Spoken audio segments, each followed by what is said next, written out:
Here we see the birth of a Canadian.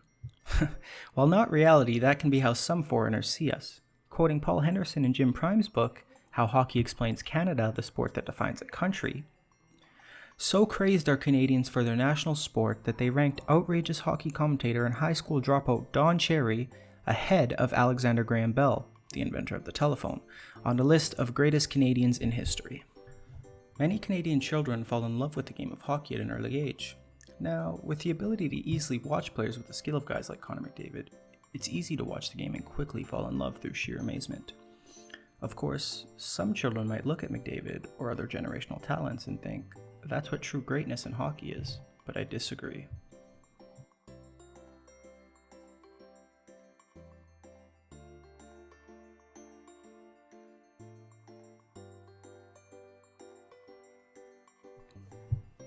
The International Ice Hockey Federation states that there were a total of 621,026 registered ice hockey players in Canada, based on averages between 2010 and 2019. However, I would argue that the actual figure that counts players who only play recreationally is much higher. Perhaps by looking at some case studies, we can take a deeper glance into recreational hockey. First, let's look at my friend Arthur. He's never played a day of official registered ice hockey in his life, but every year he looks forward to going to the outdoor rink with my friends and I. You'd be hard-pressed to find a hockey player who has more fun on the ice than Arthur, always having a smile on his face and putting a smile on others. Next, let's look at my friend Kyle. He only started playing hockey last year, but never took a second off trying to learn. He asks me nearly every day to come down to the rink with him and practice with him or teach him things. Kyle is proof that it's never too late to fall in love with hockey.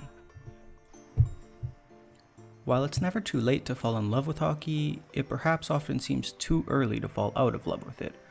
My grandpa and I once had a conversation about salaries in hockey, talking about how the world's top players would likely still play with a much lower or even no salary.